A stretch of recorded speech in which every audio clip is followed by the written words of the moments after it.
चुनाव आयोग को फ्री फेयर एंड ट्रांसपेरेंट चुनाव करने के लिए अधिकार दिए।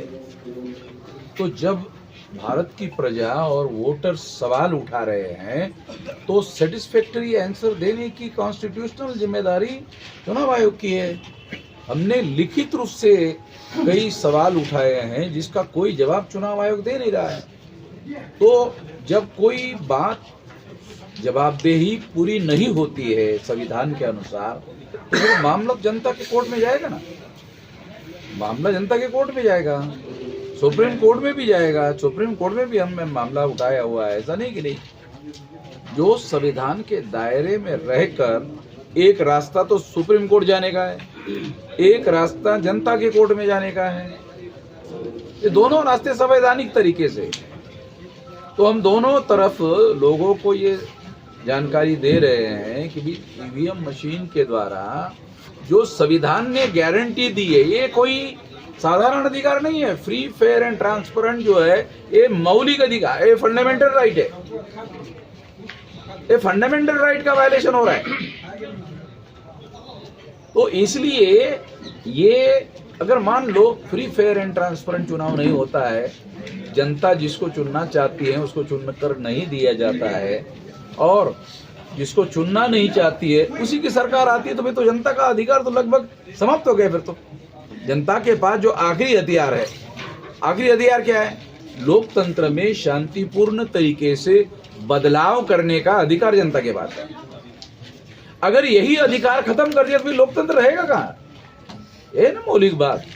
चुनाव आयोग तो बोलता है कि हम लोग ट्रांसपेरेंसी चुनाव कराते हैं, ईवीएम सही काम करता है। देखो, चुनाव आयोग का बयान है, एक चीज है कि चुनाव आयोग एक बयान दे रहा है। अगर कोई मान लो कोई मंत्री या प्रधानमंत्री अगर कोई फैसला करता है और उसके बारे में पार्लियामेंट में या पार्लियामेंट के बाहर अगर पत्रकार कोई सवाल उठाते हैं तो जवाबदेही बनती कि नहीं बनती? इसका जवाब दिया जाए। अगर जवाब नहीं दिया जाता तो सवाल तो उठते रहेंगे ना। चुनाव आयोग जवाब नहीं दे रहा है ना, चुनाव आयोग बयान दे रहा है नहीं हम तो फ्री फेयर कर रहे हैं। अरे तो बयान है, तो स्टेटमेंट है, उसके संबंध में जो सवाल उठाए जा रहे हैं उसके जवाब नहीं दे रहे ना। ये तो हमने सवाल उठाए हुए बहुत सारी बातें उठाई हुई है। चुनाव आयोग खुद कहता है कि ये डाटा साल भर रखा जाएगा, इमीडिएट डिस्ट्रॉय कर देता है। क्यों? क्योंकि वो डाटा एविडेंस है किस चीज का? वो जो घोटाला हुआ उस घोटाले का। क्या चाहते हैं सर? ईवीएम बंद करके बैलेट बॉक्स से चुनाव पुराने मेथड से? बैलेट पेपर बंद करवाने के लिए जो तरीका, जो कारण बताया गया था कि भाई ये गुंडागर्दी होती है, ये होती थी, मगर रिकॉर्ड अवेलेबल है, ये 1% से ज़्यादा नहीं होता था। और अडवाणी जी ने बयान दिया कि इससे ये तो सट्टल में हो रहा है। ये अडवाणी जी का बयान था। हाँ, अडवाणी जी का पॉलिटिकल करियर जो चौपट हो गया, तो चौपट होने का एक बहुत बड़ा कारण ये बयान है। तो अडवाणी कोई छोटा मोटा आदमी थोड़ी था। आरएसएस का और कांग्रेस का ईवीएम मशीन के मुद्दे पर समझौता हो गया, उसके तहत अडवाणी का पॉलिटिकल करियर समाप्त हो गया और नरेंद्र मोदी को लाया गया। तो ईवीएम से चुनाव होगा तो कैसे उसको देखेंगे? मैंने चुनाव आयोग पर आप लोग क्या मैंने कुछ प्रतिक्रिया देंगे? देखो, 31 तारीख को तो लाखों लोगों का मोर्चा हम लेकर जा रहे हैं और मोदी जी ने 144 लगा दिया दिल्ली में। हम कहते हैं कि चुनाव आयोग एटोनॉमस बॉडी है, ये भारत सरकार का डिपार्टमेंट नहीं है। तो हमारे रैली को रोकने के लिए 144 आपने लगा दिया। आप चुनाव आयोग का प्रोटेक्शन करने के लिए मैदान में क्यों उतरे? चुनाव आयोग को देखने दो ना। चुनाव आयोग एटोनॉमस बॉडी है, चुनाव आयोग स्वायत्त संस्था है। उसके लिए मोदी प्रोटेक्शन करने के लिए मैदान में क्यों उतरे? मोदी का कोई डिपार्टमेंट है क्या चुनाव आयोग? चुनाव आयोग मोदी का डिपार्टमेंट नहीं है। जैसे तमाम डिपार्टमेंट है उस तरह से चुनाव आयोग कोई मोदी का डिपार्टमेंट थोड़ी है। फिर उसके प्रोटेक्शन में क्यों आ रहा है? क्यों आ रहा है उसका कारण ये है कि वो चुनाव आयोग उनको हेल्प कर रहा है ना, चुनाव आए उसको हेल्प कर रहा है, और हमने वही पॉइंट उठाया हुआ है। मोदी के चुनाव जीतने के चांसेस नहीं है। आपको बहुत मौलिक बात बताता हूँ जो सारे देश का मीडिया बता नहीं रहा है। वो क्या है, क्या आपको पता है 2019 में मोदी की बहुत पॉपुलर 37.7% इसका दूसरा अर्थ क्या है, 62.3% अपोजिशन में है। फिर आप सवाल कर सकते हो, अरे फिर मोदी कैसे चुनकर आ गया? भाई ये तो एक सवाल है। अगर 37.7% ही वोट मोदी के पास है और अपोजिशन पार्टी के पास 62.3% है, तो पहला कारण आपको बताता हूं कि अपोजिशन पार्टी के लोग डिवाइडेड है 19 में।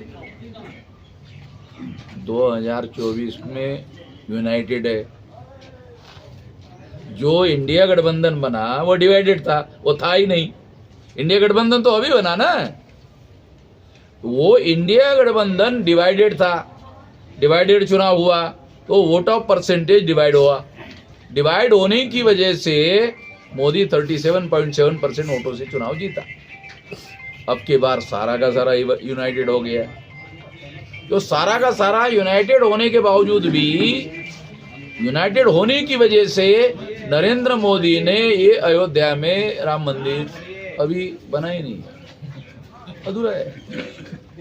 चारों शंकराचार्य बोले कि अशुभ लक्षण है, अधूरा मंदिर आधा बनने के बन रहा है, आधा ही पूरा नहीं हुआ और अब उद्घाटन कर रहे। अरे आधे का थोड़ी ना उद्घाटन होता है।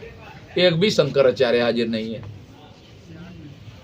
शंकराचार्य तो ब्राह्मणों का सबसे बड़ा ना उस्ताद धर्माचार्य है, उसके ऊपर कोई उस्ताद धर्माचार्य है? कोई नहीं है, वो एक भी हाजिर नहीं है।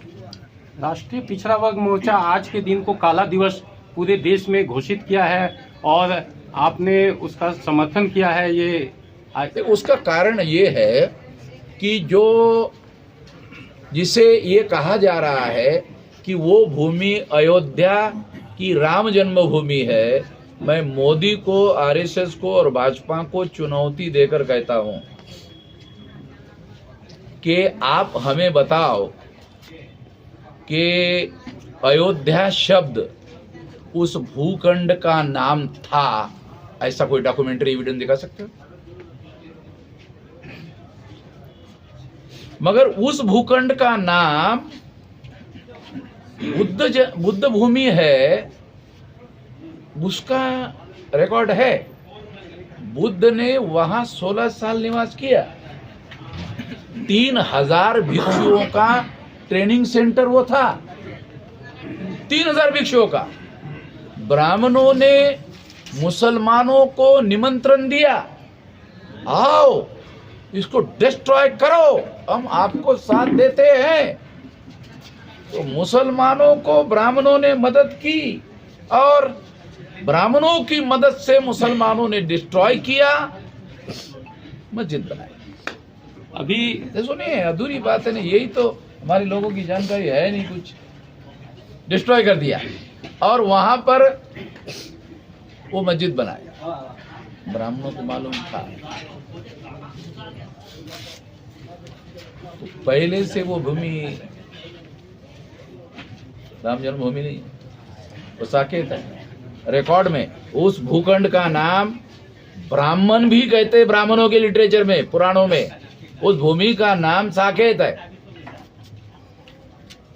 अयोध्या नहीं। अयोध्या शब्द कहाँ है? भारत के इतिहास में पहली बार अयोध्या शब्द आया कहाँ? रामायण में। रामायण में अयोध्या शब्द है। जमीन पर कई प्रचार में भांडारकर ब्राह्मणों का महापंडित हुआ है महाराष्ट्र में। वो क्या कहता है? 14वीं शताब्दी तक राम नाम का कोई भी कल्ट ही वजूद में नहीं था। तो ब्राह्मण है भाई, हम तो है नहीं, वो तो ब्राह्मण है। भांडारकर वो महापंडित माना जाता है। वो कहता है 14वीं शताब्दी तक, 11वीं शताब्दी तक वहाँ का रिकॉर्ड ऐसा कहता है राम मंदिर का कोई एग्जिस्टेंस ही नहीं